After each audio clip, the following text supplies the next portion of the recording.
Hello, Psych 330 students. This is the last lecture of the semester, and it's a little late in coming, but you know how the end of the semester goes. So it's a lovely day, a Sunday before the last week, week 15. And this is chapter 17. We're skipping the chapter on schools, although that will be kind of the subject for the very last discussion during finals week, where it's not necessary really to read that chapter to engage in the discussion, but it really is kind of about how any of these areas we've discussed in child and adolescent development may have impacted your experience of school, your progress, your adaptation, your achievement, or how school affected your development. It could go either way. So this chapter for this week, the last chapter on which we'll have an exam and etc., is culture and diversity. Pretty important discussion, of course, as our world just it becomes more diverse, and culture is an important aspect of human development. We have a new class in psychology called Culture and Psychology. I think that's the name of it. And so I heartily recommend it. I think it could be, quite interesting. Oops, that's not good. Okay.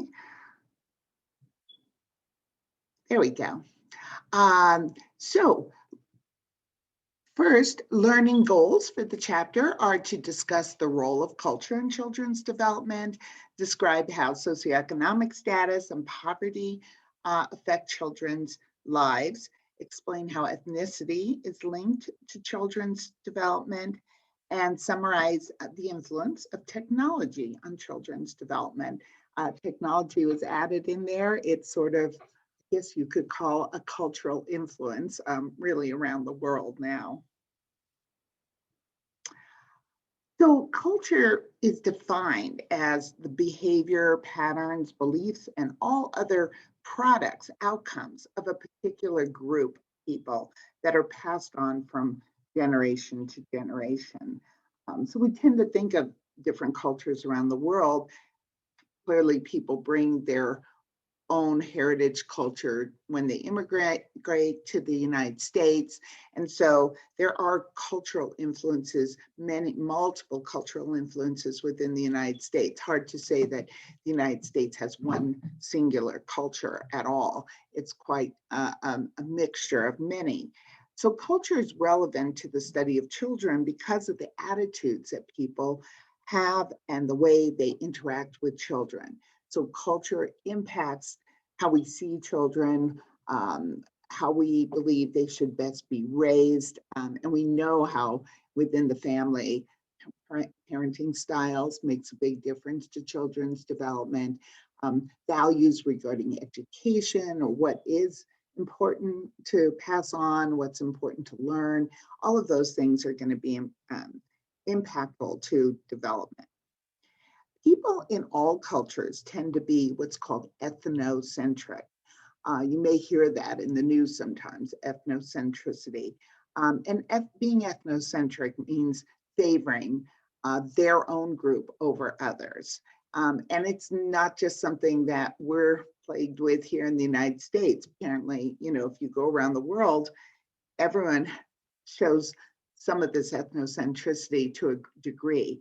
That idea that what happens in their culture is natural and correct, and what happens in other cultures is unnatural or incorrect. It's just kind of that natural tendency, a kind of in-group bias, out-group, out-group, bias against them, in-group, preference. The future, however, will bring increasingly extensive contact between varied cultures and ethnic backgrounds. So more and more, as we learn more about each other, hopefully this ethnocentricity will, start to decrease. Children and their parents are citizens of the world, And that world has become increasingly interactive. So, it's hard for you to imagine a time when we didn't know much about each other around the world, only through grainy black and white, video clips. But now, all it takes is a touch of the button on the internet to learn everything you'd like, although some of it isn't correct, so you have to be careful. But learn, extensive information about other cultures. So psychology is known for its cross-cultural comparisons. I think this is something you would learn about in the cultural psychology class. Cross-cultural studies compare a culture with one or more other cultures. And they provide information about other cultures. They examine the role in culture in children's development. So it's really comparing across cultures on some domain of behavior, whether it's cognition, attachment. Some famous work was done by Mary Ainsworth on the attachment styles, both in Kenya, I think. Was it Ghana? Maybe it was Ghana, uh, in Africa, versus Baltimore, Maryland in the United States. And she actually found attachment styles to look very similar. Security of attachment, insecurity of attachment. So in this case, cross-cultural studies can provide information about the degree to which children's development is similar or universal across cultures. So what Mary Ainsworth found was that um, there was some universality to the attachment styles we discussed in a chapter earlier. But cross-cultural studies will also see the degree to which behaviors are culture specific. One thing the book discusses is a very big difference across cultures can be the gender differences in access to education around the world. This classroom looks like a mixed gender group, but in some areas of the world, um, females don't have access to education, or it's sex segregated education. And even in the United States, there's been some experimenting with segregated education, trying to figure out if that's better or actually worse, and it's a pretty mixed bag. Um, the search for basic dimensions of culture has focused on an important dichotomy, and it's between what's called individualism and collectivism. I think you'll really relate to this. If you think of your own life here in the US, in a very industrialized kind of nation that we are. So individualism involves giving priority to personal goals rather than to group goals. It's kind of in that word, individualism. It emphasizes values that serve the self, the individual, such as feeling good, obtaining personal distinction through achievement, preserving one's independence. So again, the focus of our self-concept, of our activities, of our goals, what makes us happy is on us, on the individual, okay? Versus collectivism, which emphasizes values that serve the group by subordinating, putting in the background personal goals to preserve group integrity, promote interdependence, and foster harmonious relationships. So it's a very different kind of value system. Your self-concept is linked to the group, your goals, your behaviors. It's more focused on what is good for the collective, for the group, versus what's good only for me. And in fact, if in a collectivist kind of society or community, if the focus is too much on you, it basically disrupts the harmony in the group, and harmony of the group is the primary goal. So here's some characteristics of individualistic and collectivist cultures. You can see focus on the individual versus on the group. The private self is more important in the individualistic culture versus the public self. That is, in this case, achievement is for the benefit of the in-group and cooperation.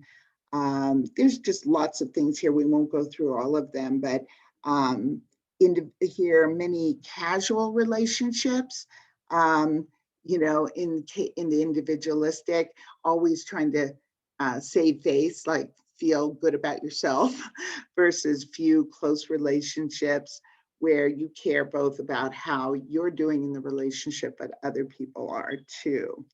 Um, it's interesting, this last one, independent behaviors, swimming, sleeping, alone in room, privacy. It says relatively rare mother-child physical contact. I don't know about rare, but the fact is there's more independence even in infancy with sleeping in the crib and so forth. Whereas interdependent behaviors here, co-bathing, co-sleeping, there's much more physical contact between the mother and the infant in those societies. So, when we make cross-cultural comparisons, you can look at self-concept as one domain of psychological function, and that can vary according to culture. And again, it fits very well with individualism and collectivism. There, in terms of self-concept, some focus very much on personal traits, which would fit with the individualism, and others focus more on group affiliations, which fits with collectivism. To look at the next slide here, it just shows the results of a study in which college students from the United States and China completed 20 of these I am blank statements. And both groups filled in personal traits more than group affiliations. However, the US college students more often filled in the blank with personal traits, and the Chinese with group affiliations. So you can see personal traits were more common, and Chinese students, the fact that they're in college and so forth, kind of makes them probably a little more in the individualism. But you can see that when there were group affiliations, Chinese students did tend to show more of those. For personal traits, although there were a lot, there was a tendency for American students to show more. Critics of the Western notion of psychology argued that the Western emphasis on individualism may undermine our basic need of our species for relatedness. We think across evolution, we have survived as a species by having some focus on the group and keeping the group safe and keeping mothers and their children safe and so forth. It hasn't all been just about the self, or we probably wouldn't have survived. So parents, though, in individualistic cultures do value different things in parents in collectivist cultures. In individualistic cultures, parents value personal choice, intrinsic motivation, self-esteem of their child, which is very focused on them, and self-maximization, that is achievement, accomplishments, and so forth. Whereas parents in collectivist cultures value social connectedness, orientation to the larger group, respect and obedience. You can see how all of these things are kind of, again, focused on the group functioning as a whole, and harmony and interconnectedness. Critics also argue the concept of individualistic and collectivist cultures is too broad and simplistic. And this can be especially true with the increase in globalization. So as we see, individualism is sort of spreading around the globe because it may be helpful for industrialization and this newer economies that are popping up around the globe. But perhaps we're also benefiting some from a collectivist orientation. Maybe that also is something that may spread around the globe to some degree. Now to talk about from culture to socioeconomic status, an important area of variation within our country, but really within every country in the world. Socioeconomic status is the grouping of people with similar occupational, educational, and economic characteristics. And it certainly implies certain inequalities. Um, and generally, members of a society have occupations that vary in prestige. This usually is correlated with the income, with the actual economic benefit, but not always. So this is sort of social prestige. Um, Different levels of and access to educational attainment.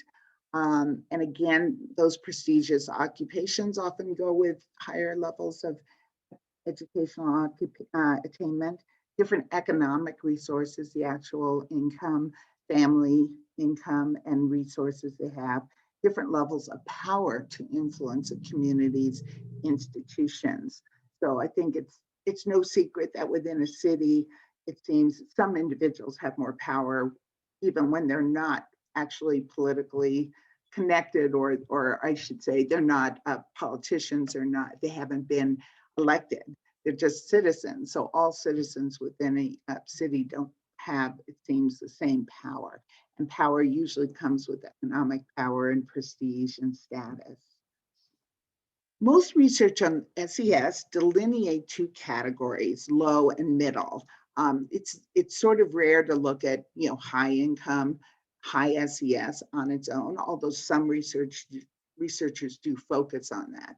But typically it's middle income is the largest group. It's the easiest to look at. And that tends to be kind of the baseline. And then they will compare to low income.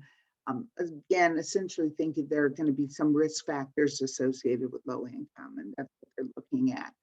Now, low income or low SES is sometimes described as lower income, working class, or blue collar. And again, blue collar work um, is tends to be the work that is more in trades and doesn't require as much education, but that work still could provide a very good income, let's say plumbers and electricians and so forth. So it's a very specific and important trade. But those words tend to get kind of, sort of used interchangeably. Middle SES is sometimes called middle income, managerial, or white collar. White collar is less trade, less working with your hands, working in the office, working with information, working in sales or marketing. And again, often pays more, but not necessarily always correlated directly with income. A parent's SES is likely linked to the neighborhoods in which children live and the schools they attend. And of course, such variations can influence children's adjustment. So for example, in a study of low to middle income countries, so both of those, both neighborhood and family dysfunction and chaos was associated with harsher and less supportive parenting, which then again predicted poor social and emotional and academic functioning in adolescence. So neighborhood effects are real, and the neighborhood usually is correlated with the socioeconomic status of the family. I will also say a very important, a very traditional way that SES has been measured isn't necessarily by family income and the number, because that's sometimes hard to get or people don't want to give income information, but it's based on mother's education, level of mother's education. That's what we use in our research. And often mother's education has a real direct effect on children's development. It might not have a great effect on the actual family income, especially when women weren't working as much. Now they are, so their education probably is more closely related to income. But it did have mother's education did have to do with certain values and like whether they spoke to their children and read to their children. There were books in the house and things like that. And so that did really have an impact on children's development. In the United States and other Western cultures, differences have been found in children's rearing among different SES groups. So again, low SES parents show concern that children conform to society's expectations, whereas higher SES parents are concerned with the children's initiative, and maybe even, following their own path and maybe even being a little different. You can see the differences there, that in the higher SES group, they have the luxury to maybe explore different options, go different ways. They have the resources, the connections, the fallback positions and so forth. Whereas low SES parents are really concerned about their children making it and doing better than they did, maybe getting out of poverty and have upward mobility. And in order to do that, they perceive the best route is to conform and to play the game. And they're probably not wrong there. Low SES parents tend to have an authoritarian style of parenting, and they are more likely to use physical punishment. Um, Whereas in high SES, children are more nearly equal partners, a little more authoritative parenting, still structure, but a lot of giving the child more leeway, more responsibility, and less physical punishment used. And again, this could be that parents are modeling the way they were parented, and it's kind of a cycle that continues. And again, low SES parents may those families may live in more dangerous neighborhoods where you have to be stricter with your children to keep them safe. Their low SES parents are more directive and less conversational in language, whereas high SES parents less directive, more conversational. Turns out this early language is very important to the child's academic progress and achievement. So working with low SES parents to learn these different ways of communicating is really a helpful intervention. Children and adolescents from low SES homes are at risk for low achievement and emotional problems. Some of that can be from, as we said, that kind of authoritarian parenting, the language differences. Um, but nevertheless, a sizable number of children from these lower SES homes are competent and perform well in school, often benefiting from parents, grandparents, and other adults. That is like an extended family who make special sacrifices that contribute to school success. But this is resilience, and these are strengths that really should be recognized, and that low SES is not universally a risk for children. And just as high SES is not universally positive for children. And that's the next point. Adolescents from affluent families also face challenges, such as substance abuse and adjustment difficulties. There's research that shows that adolescents from higher income families are more likely to use substances, have greater substance use issues, and maybe not surprising given they have the money to purchase the illicit drugs and so forth. And sometimes parents are less available to them. One way of maintaining high SES is working a lot. And so they may be not monitoring their children as much. Males in affluent families have more adjustment problems than females. Neighborhood wealth, rather than the family, is linked to delinquency in boys and depression and anxiety in girls. So sometimes you might be a family who is not as wealthy as the community that surrounds you, but that wealth in the community is still impacting you in ways that are actually not so positive. There's some, especially for girls who might be comparing themselves to others in that community, leads to these internalizing problems. Poverty, of course, in terms of low income, the poverty line is at the lowest level, and a serious concern in the United States. In 2017, so it's a little dated now, nearly 20% of children lived in families with incomes below the poverty line. Unfortunately, with the pandemic, that has probably increased quite a bit, and now there's aid coming to families. Um, which is going to help that, but it certainly put more families and children at risk for hunger, for housing insecurity, and so forth. The US figures are much higher than other industrialized nations. We really have not done a good job of protecting our citizens in this way, our most vulnerable citizens. African American and Latino families have especially high rates of poverty. Persistent and long-standing poverty can have especially damaging effects on children. But intermittent poverty arising from income and housing insecurity also have detrimental effects in the long term. So intermittent is when, the family has a home and then there's job loss, especially during the pandemic. They lose the home, they may gain a home again, they may lose it. It's very, that's also quite disruptive. But what they have seen in research is when it's persistent, long lasting, especially in the younger years of development, it's really especially damaging.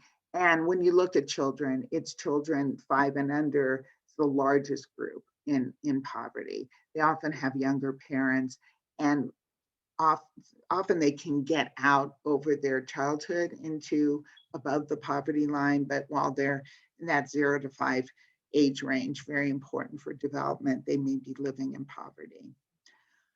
Poverty has important psychological ramifications. The poor are often powerless. As we said, in a city, we're all citizens, we all can vote, we all should have equal power, but we know we don't. And so to change laws in the city, to have protection against eviction, or to have grocery stores with healthy food coming into what are food deserts, those kind of decisions are made by city councils and so forth. And a lot of times those decisions are not made benefit the poor, but benefit wealthier citizens in that city. They're often vulnerable to disaster. You think of Katrina, that was many years ago now, 2005, but that huge hurricane that devastated New Orleans, the people who were poorer were more at risk, more vulnerable, had fewer alternatives. And their alternatives are restricted. Even when alternatives are available, they may not know about them or be prepared to choose them. I'm thinking right now about getting tested for COVID, getting the vaccine, which is the most important. There's a huge outreach to different communities, vulnerable communities who may not be online, who may not live near hospitals, to get them the vaccine. Although positive things occur in the lives of children growing up in poverty, many of their negative experiences are worse than those of their middle SES counterparts. So again, thinking of a natural disaster, it's going to affect children of all SES levels, but higher SES, they'll have ways of being able to cope with it and to bounce back faster. Poor children experience widespread environmental inequities that include exposure to family turmoil, violence, separation, instability, and chaos.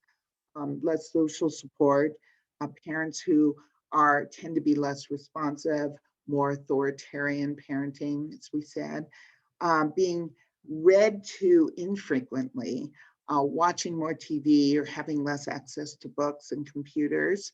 That will have cognitive, implications. Inferior schools and childcare facilities with less parental involvement. That also has implications for cognition, probably social emotional functioning. More pollution, more dangerous and physically deteriorating neighborhoods with fewer services. That has psychological and physical health consequences. And because of advances in cognitive growth, adolescents of poverty are likely more aware of the disadvantage than children. So think about once you become aware of your disadvantage, your social economic power disadvantage, it's more likely to have effects on your self-concept, your self-esteem, and lead to depression and anxiety and so forth. or acting out in terms of delinquency. A high percentage of single mothers are living in poverty. Usually after divorce, the child's income plummets, especially if they're with just the mother, and the mother hasn't been working or is working a job that didn't provide as much an economic resource as the father's job. That's on average true, but more and more that's changing. Because the single mothers are more distressed than their middle SES counterparts, they often show lower levels of support, nurturance, and involvement with their children. They may now have to work 2 jobs, which just provides less time with the child. Among the reasons for the high poverty rate are women's lower incomes, infrequent alimony payments or child support payments, poorly enforced child support by the father. So this is just showing kind of differences here in the numbers of these sort of risk factors, that they're all higher for poor children. One trend in anti-poverty programs is to conduct 2-generation interventions. These provide services for children and services for parents. Clearly, if you're just intervening with the child at a school, then it doesn't, and they go back home to a household that is struggling, it's not going to be as impactful. Head Start did that, which was started in the 1960s, really helping children with not just children's academic and social emotional learning, but the whole family. Similar to this New Hope project, which provided job and income support, health insurance, childcare, and they actually did I think, control group that was randomly assigned to this project or control. They found after 3 years, the children showed improvements in social, emotional, and academic functioning. Let's watch just this little video on, it's not about the New Hope program, but trying to understand what would help America's poor families.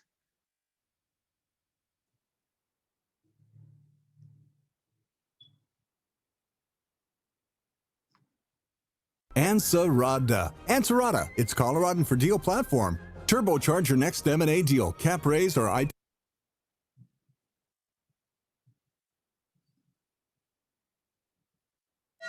Children who are hungry, extreme poverty in this country. Challenge to the conscience of our nation. Really talk about what's happening in America, and that is poverty.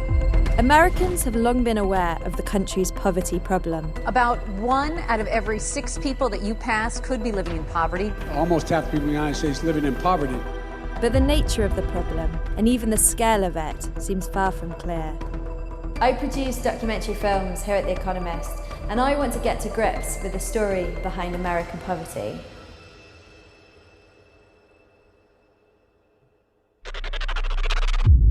"55 years ago, they declared this war on poverty, and they haven't solved it. If you earn less than about $24,000 as a household, yes, you are considered to be in poverty. But the way that poverty is officially calculated in America is really flawed. It's now children who are most affected by it. Kids are born into poverty, then they find it very hard to escape poverty. And if there are more children born into poverty, then you're not going to be able to fix that. Where do we go? Next steps? So I think our first port of call would be speaking to Idris, who's the author of the special report. Idris Kaloun is The Economist's US policy correspondent.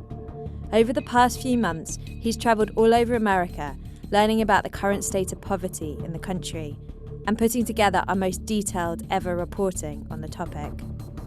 Hello. No, hey, how's it going? Hey, yeah, good. Hey. What was the most striking thing when you were sort of putting the report together?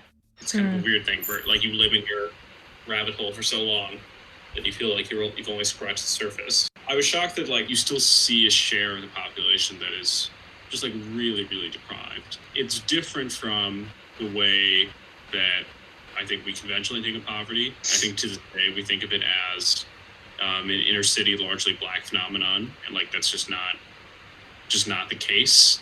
That certainly still exists, pockets of it exist, but I did know that for poor kids, for example, like the life chances change remarkably depending on what kind of neighborhood you grow in. So the sort of overall message is that absolute poverty has declined since the 60s, but poverty is still getting worse for some areas. It's getting worse because it's becoming a lot more concentrated, and that has pretty negative consequences for poor people, especially children.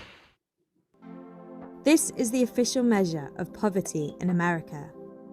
In 2019, if the income of a family of 4 slips below $25,750, the government considers them to be poor. That seems clear enough, but it only tells part of the story. Here's the problem with this figure. It's based on a 55-year-old analysis of 63-year-old data. In 1963, a government statistician calculated that the average family would spend a third of their household budget on food. But today, only an eighth of household income is spent on food. Instead, childcare and housing are the biggest costs. But the poverty line takes neither of these into account. What if one piece of equipment could change everything about how you work out? Meet the Mirror, the first smart gym that brings... I didn't know there was an ad in there. It's also the same wherever people live in America, which assumes that living costs are the same everywhere, and they're not. And then there's this. Compared to some other developed countries, America's poverty line seems surprisingly low. In Britain, families are classified as poor if they earn less than 60% of the national median, the midpoint for household incomes for the entire population. In America, the line equates to just 26%. Another clue that the real story is not this simple. It's currently 6 a.m. and I am at Heathrow Airport about to board a flight to Chicago. Idris's report is very detailed, full of lots of stats and graphs and data, but I think the real way we're going to be able to find out what the situation of poverty is in America at the moment is if we go there. We're going to put Idris's special report and other research materials on our website. Just click on the info card at the top right of your screen to take a look. Welcome to the Chicago Zone Report. We are currently on our way to, what's it called? Waukegan.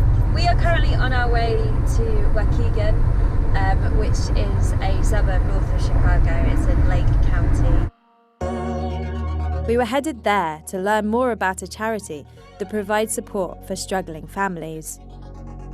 Take this piece of paper to the next table, they'll get you a pink bag and they'll get your diapers. And to meet with a few of the families that the charity helps out.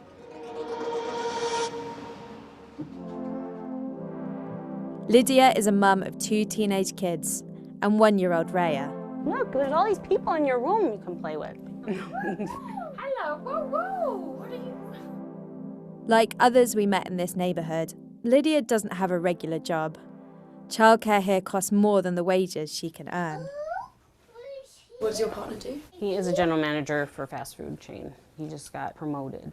And so you said that things can be a bit strapped sometimes. What would you mean by that? You know, we're all just so behind, and playing catch up is just really hard. We do end up going to like a food pantry. So our monthly income gets paid every week. So 2 of those weeks we have to save for rent. Those other 2 are going to bills.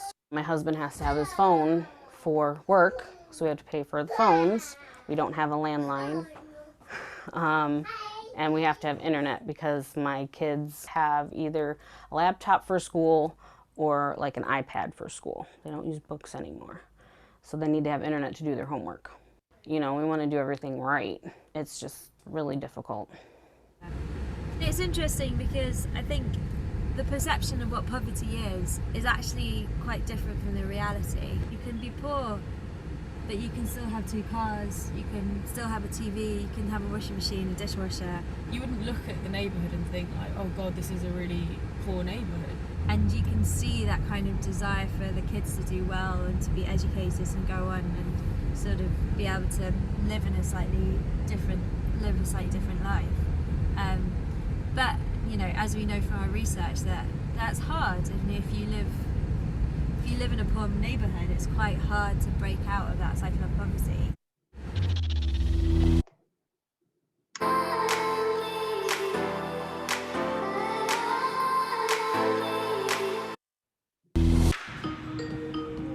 Hi, Lauren. Oh, we can't hear you. There we go. Oh, yeah. Lauren Jones is an economist who studies how social policy affects children and low-income families. It seems to me that the people for whom it's not necessarily getting worse, but it's sort of teetering on the edge, are the people who earn, you know, above what the federal poverty line is, $30,000, $40,000, because their chances of slipping in are much higher. Yes, I think that's probably true. I think the stagnation of income growth has really affected those people, combined with the fact that there really is no social support for people who are kind of in that working poor range. There's this kind of group of earners who are earning more than like $30,000 or $40,000 a year. It's not a lot of money, especially in some of the big cities. Childcare affordability is a major issue that needs to be addressed. Other rich countries have implemented child benefit programs that have helped to reduce poverty. These offer cash payments to all families with children, with higher benefits for poorer families. But could that happen in America? We went to talk to John Prideaux, The Economist's US editor. In the report, Idris suggests that a universal child benefit would be the most successful way of getting children out of poverty. Yeah, I was struck by how inexpensive it was, actually. And if you're looking to spend money on kind of improving the lot of poor people, you are far better off doing that than, say, subsidising people to attend college or a lot of the other things that people talk about a good deal more. Yeah. So my feeling is you ought to be led by the evidence. And if the evidence is it's not that expensive and it has a massive effect, that seems like pretty persuasive to me. Yeah, okay. It's not very American though, is it? No, you're right, it's not. But in some sense, universal benefits are easier to sell electorally because everyone gets them. Whereas if you're saying, okay, this benefit only goes to this group of people here, that tends to be a much harder sell. Which Americans really don't like. That tends to be pretty unpopular in the sense that, like, well, this group's getting special treatment. Why should they get it? Why shouldn't I? So, I think universal ones can be a kind of a sort of easier sell in some sense. Right now, though, America still faces major challenges in tackling the changing face of poverty.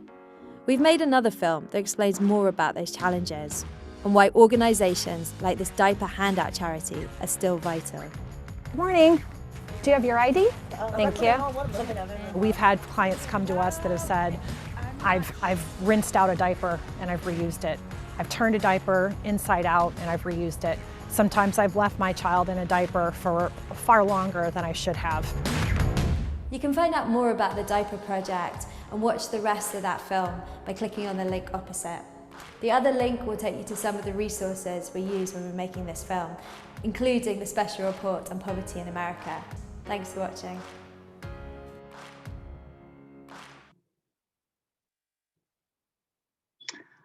Okay, let me go back to where we were. That was really interesting, I thought, especially as a kind of comparison between here and the UK. And I think that was done in 2019, obviously prior to the pandemic, which has just exacerbated a lot of the struggles.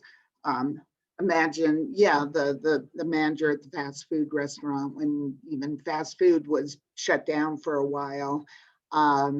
So anyway, this is lot of complicated problems. Personally, I think we should be helping people in that working poor, segment as well, because they are trying to work and take care of their families. So our poverty line being so low seems really problematic. Ethnicity. So ethnicity is a dimension of culture based on cultural heritage, nationality, race, religion, and language. So they're including race in ethnicity. In the United States, high rates of immigration are contributing to the growing proportion of ethnic minority adolescents and emerging adults. Immigrant families are those in which at least one of the parents is born outside the country of residence. My parents, my father was an immigrant, so that began. That would have been, we would have qualified for sure as an immigrant family. Historically, an immigrant risk model concluded that youth of immigrants had a lower level of well-being and were at risk for more problems. But now, more recent immigrant paradox model emphasizes that despite the many cultural, socioeconomic, language, and other obstacles that immigrant families face, their youth show a high level of well-being and fewer problems than native-born youth. So some support exists for each of these models. And certainly the interest would be in what are the factors that actually might be underlying better performance, resilience, and so forth seen in the immigrant paradox model. You can see here that this is blue is the white non-Latino proportion of the population. Orange here is Latino, African-American green, and Asian purple. And what they're projecting, we're close to 2025 here, is as increases in the Latino population that continuing to increase, and very minor increase actually in Asian or African-American and Asian, perhaps a little greater increase in the Asian American population.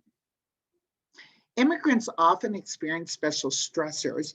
Many face problems associated with being undocumented. Other stressors include language barriers, separation from support networks, the dual struggle to both preserve their identity and acculturate. Acculturation is actually kind of becoming more connected to the new culture of the country where you've moved to. And there are changes in socioeconomic status, often sometimes increases, and that's why you come to the US, but sometimes decreases in SES if you can't get a parallel sort of job when you come to the United States. Many members of families that have recently immigrated to the United States adopt a bicultural orientation. And that biculturalism would be selecting characteristics of the US culture for survival and advancement, that idea of conforming being important, but also retaining aspects of the heritage culture for well-being, where you came from, that's the heritage culture.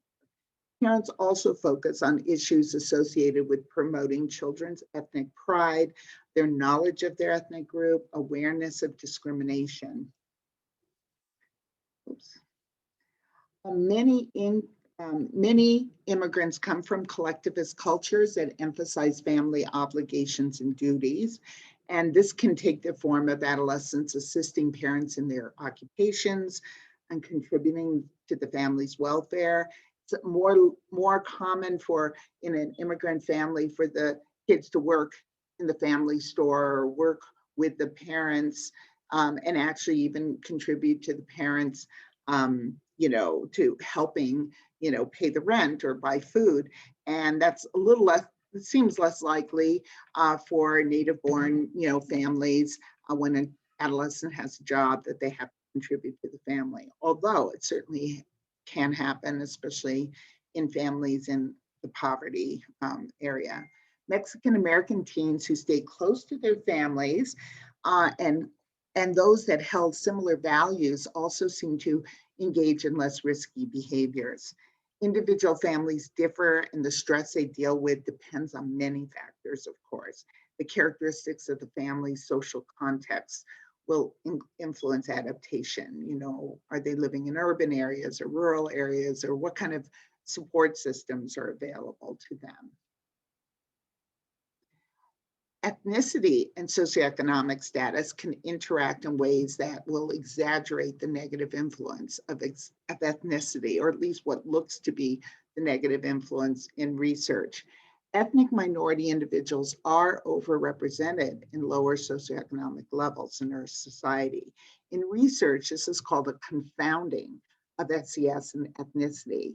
So when they're confounded, they're occurring together. And so when you see children not performing as well, it's hard to draw conclusions. Is that lower performance due to ethnicity or due to socioeconomic level? It's hard to tease them apart. And researchers really must work on separating out the effects of SES from ethnicity. Now, one study in the book that in the chapter demonstrated that after controlling for SES, it's a statistical way of sort of making SES the same across all groups, so and all kids, so it doesn't matter. After controlling for SES, African American youth had the highest educational and occupational expectations, and they were followed by other ethnic minorities, Latinos, Asian American, Pacific Islanders, so these groups that are often would have been looked at as not having maybe as high educational, occupational aspirations, actually did have those, but it was sort of dragged down by the low SES. Being from a middle SES background doesn't necessarily protect youth from problems of minority status, because there is still prejudice, discrimination, bias. This is true even high SES African Americans are stopped, when they're driving their car through neighborhoods. We hear about this. So the bias still exists irrespective of income. Historical, economic, and social experiences produce differences between various ethnic minority and majority groups. Recognizing and respecting these differences is important in a diverse, multicultural world. As children's perspective-taking ability increase, they often have more empathy and more understanding, especially if this is supported by the parents and the school system and so forth. Now, traditionally, research is focused on the risks for ethnic minority children, but newer research is highlighting the strengths, coping strategies, areas of resilience, and that's really important to have the full, complete picture. Note that there is also considerable diversity within each ethnic group. Sometimes we tend to talk about Latinos or, again, Asian Americans. Huge diversity of cultures within those broader sort of cultural groups. So, for example, Mexican and Cuban immigrants have some shared Latin culture, but these groups had different reasons for migrating to the country. They come from various socioeconomic backgrounds. They continue to experience different rates and types of employment in the United States. There's just different sort of stereotypes and biases and, kind of pockets of discrimination. There's 511 Native American tribes, also with differing histories, cultural traditions, value systems. So calling children all Native Americans is going to obscure so many differences there. So no ethnic group is homogeneous. There's actually more variability in children's development within an ethnic group than between groups, and that's always been the case. Same with gender and other kinds of categories. Prejudice is an unjustified negative attitude towards an individual because of their membership in a group. The group may be made up of people of a particular ethnicity, sex, age, religion, or other detectable difference. So a bias based on group, a negative bias based on group membership. Ethnic minority children and adolescents face, of course, both prejudice and discrimination, meaning treating them differently in terms of discrimination. And discrimination has the negative connotation that there's less access, less opportunity, and so forth based on the group membership. Let's watch this video where kids talk about racism and race, racism, and identity. That. Hopefully there's no commercials in this one.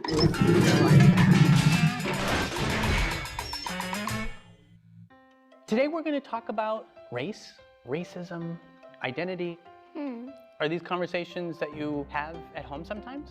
Yeah. Sometimes. It can sometimes be hard and sometimes be easy. It can be. What are some of the questions you've asked me?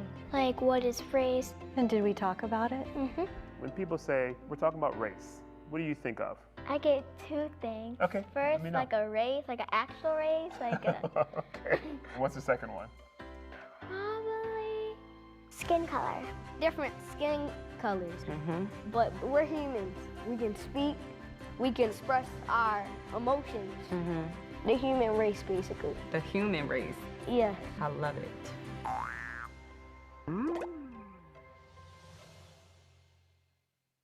Sadie, how would you describe the word race? Skin color. And then how would you describe the word racism? Not treating people fairly just because of their skin color. Because of their skin color? Mhm. And is that fair? No. Doesn't matter what their skin color is. We should treat everyone the same. Because we know people in our families of all different races. There's Peepaw, Right? who's black, Hominy, who's Korean, Bama, who's white, and Pops, who's black.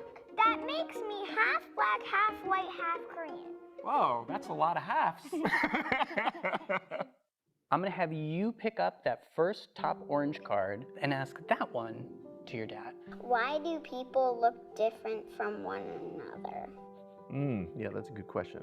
Why do they look different from one another? Well, there are a lot, it's a big world, right?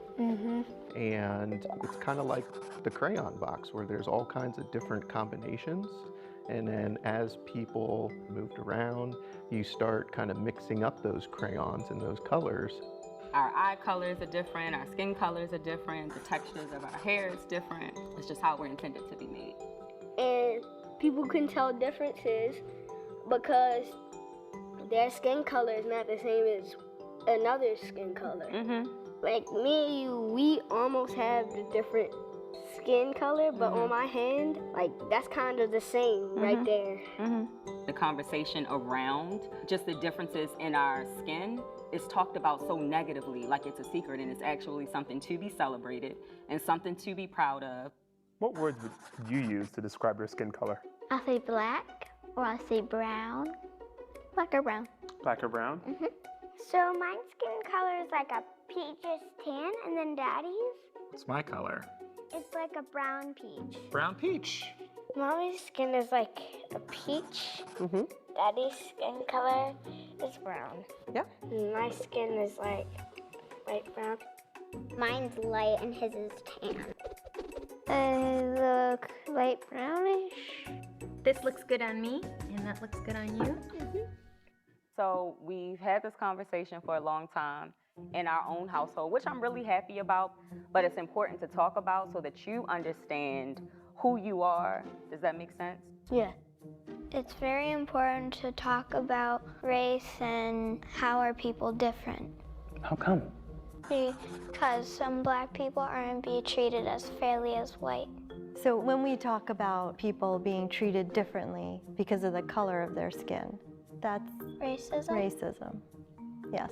Racism is black people and white people not collabing.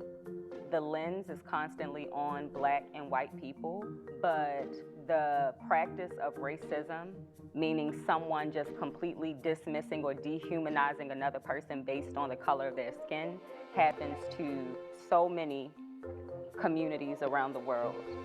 Racism is somebody taking advantage of somebody else's skin color. Right.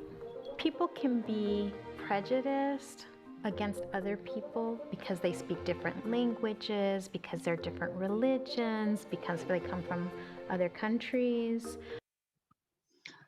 Okay, this is quite long, so I think we got a good sense of that, but because it's quite long, you can watch it in its entirety if you'd like on your own. I don't want this to go too long, and then we have the problems posting it.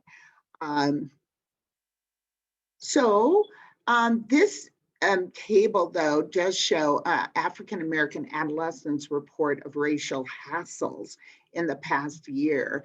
And, hassles might not be, actionable. It might not be illegal. It might not, be severe, but, the accumulation of hassles, just again, being accused of something or treated suspiciously, treated as if you're stupid, reacting to you as if they're afraid or intimidated. Some of these things are below the level, kind of the implicit racism you've heard about, being treated rudely, disrespectfully, expecting your work to be inferior. Even sometimes when a teacher shows obvious surprise at good work, unless that teacher showing surprise for everyone in the classroom, like had low expectations for everyone, if those lower expectations are tied to race or ethnicity, and then they show surprise, even if they're complimentary, it's that kind of,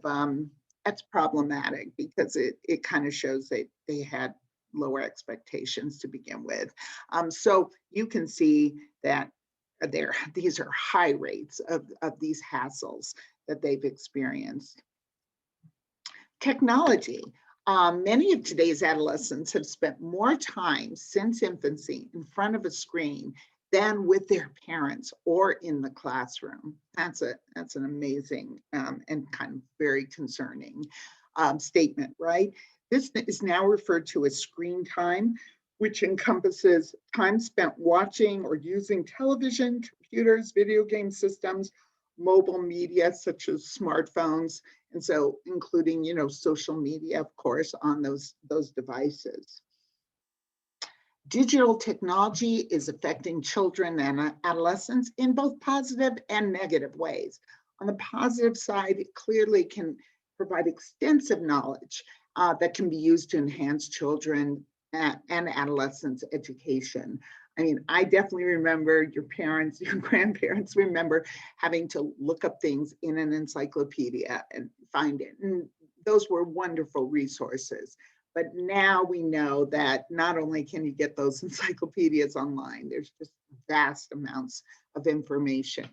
But of course, we also know from the last several years that there's a lot of misinformation, disinformation online too. So you have to be actually much more savvy about separating truth from fiction than prior in the encyclopedias that were actually vetted for correct information. So one downside of this digital age is that many youth are more interested in information retrieval, getting information, than information formation, sort of building knowledge. And this was based on a controversial book called The Dumbest Generation, which already, you can see a kind of a bias there. But according to this book, the digital generation, that probably is the, last 20 to 25 years, aren't as motivated to read books, can't spell without spell check, are immersed in a world of cell phones, text messaging, YouTube, and social media.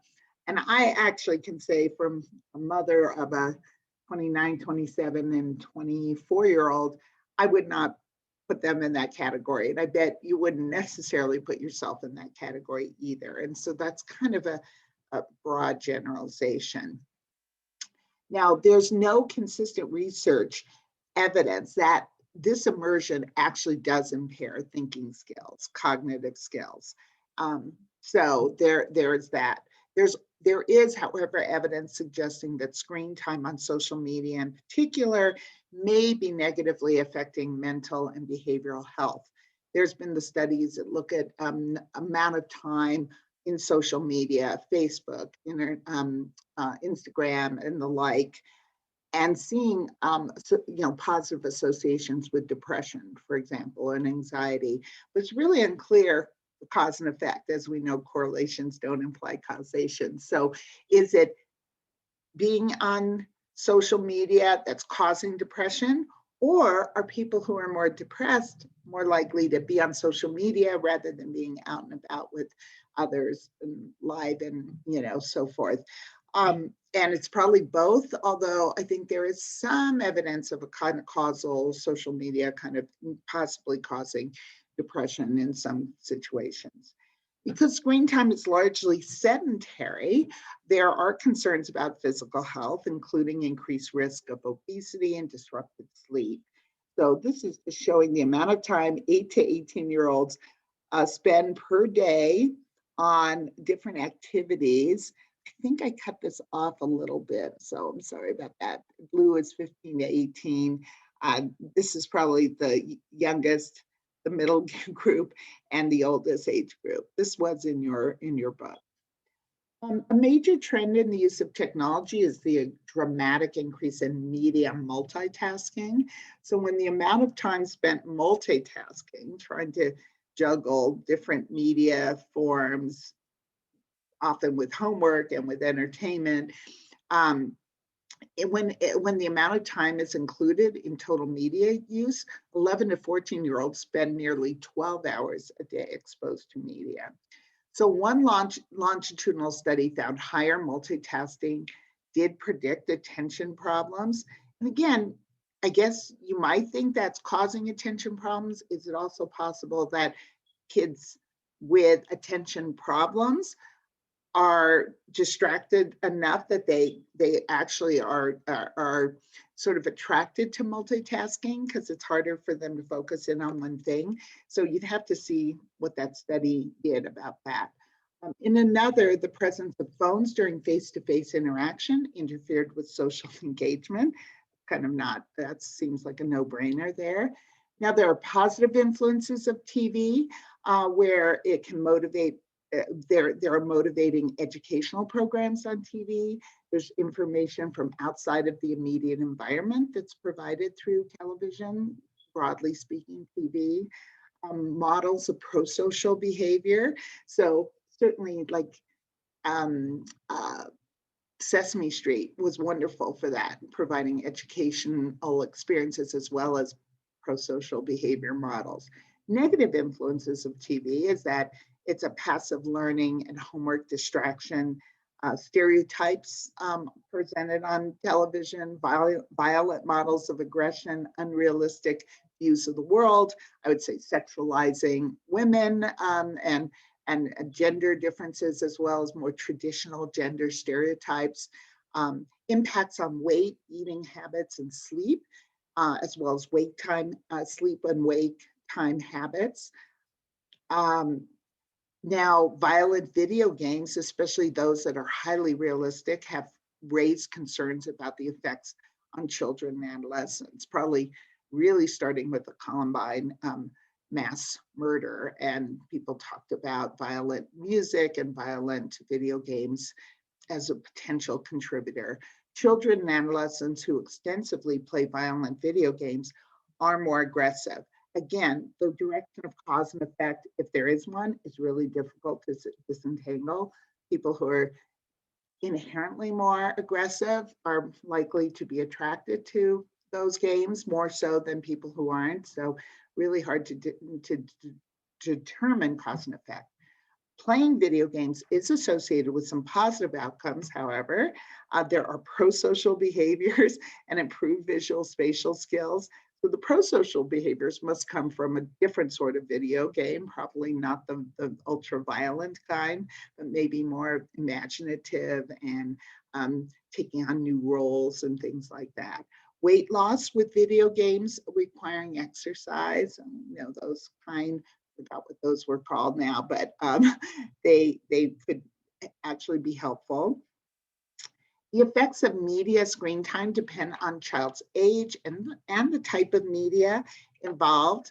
Learning from media is difficult for infants and toddlers who learn more easily from direct experience.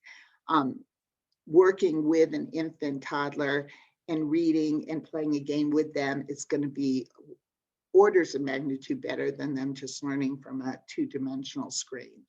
Preschool children can learn from media with educational material if effective strategies are used within that media environment. So Sesame Street has been just amazing at that. There's others, Blue's Clues and things like that, that have been really developed to work well.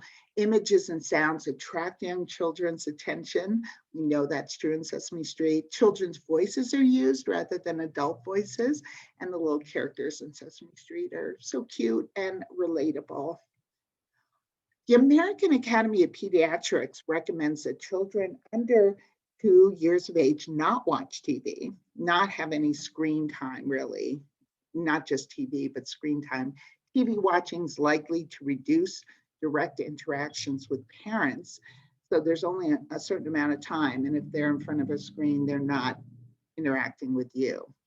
A small link has been found between heavy television viewing and non-clinical reduced attention levels, meaning not ADHD, but still reductions in attention.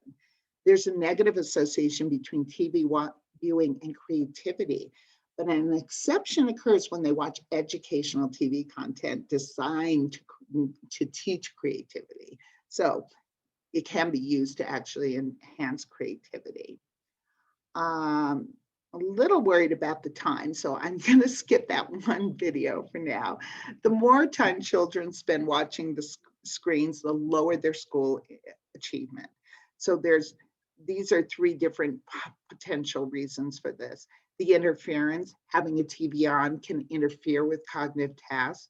There are families where the TV is just on all the time. It's sort of like another person in the home, and that it's been shown to be problematic.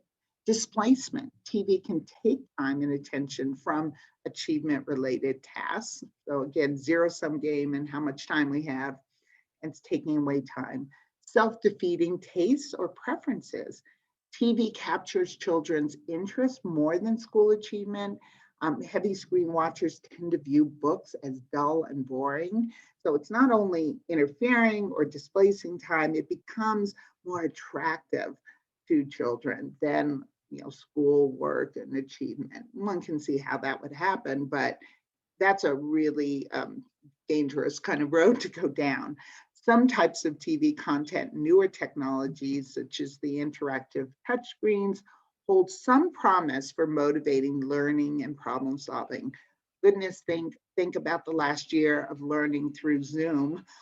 It's wonderful that we've had the technology so that education could continue, but I think everyone would agree it wasn't the same as being in the classroom with the teacher, with other kids. But it did save us from not having any education happening at all.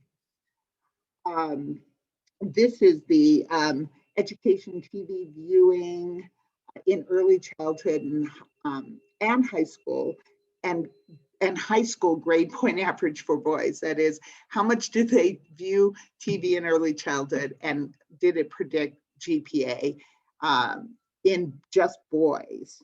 And I think you see quartiles of education viewing that those with the lowest education viewing, the highest education viewing had the lowest GPA. Maybe I should read this. Let's see. The bar on the left is the lowest 25% of boys, who viewed educational TV programming. So this is actually helpful. Educational TV programming. They viewed the lowest, let's say Sesame Street, and ended up with the lowest GPA. And those boys who viewed the most educational TV, so in this case, it's really a positive effect. Sesame Street kind of TV had the highest GPA. We're looking between like 2.35 and 2.8. So, that's probably a statistically significant difference, but it's not like these boys are on average even over 3.0. So for youth to be adequately prepared for tomorrow's jobs, technology does need to become an integral part of their lives. We know that that the jobs of the future are almost universally going to involve some level of technology. So their digitally mediated social environment that includes obviously email, text messaging, social networking, all of these things, sharing. These are going to be platforms and even skills that may transfer into the workplace. Nearly all adolescents in the United States have some access to smartphones. Now it's become almost a necessary appendage. Special concerns have emerged about children's and adolescents' access to information on the internet. So they can unfortunately access sexual material, instructions for making weapons, other inappropriate information. There's very good information on the internet, and there's very dangerous information that can damage development. Peer bullying and harassment, obviously cyberbullying is an issue for many.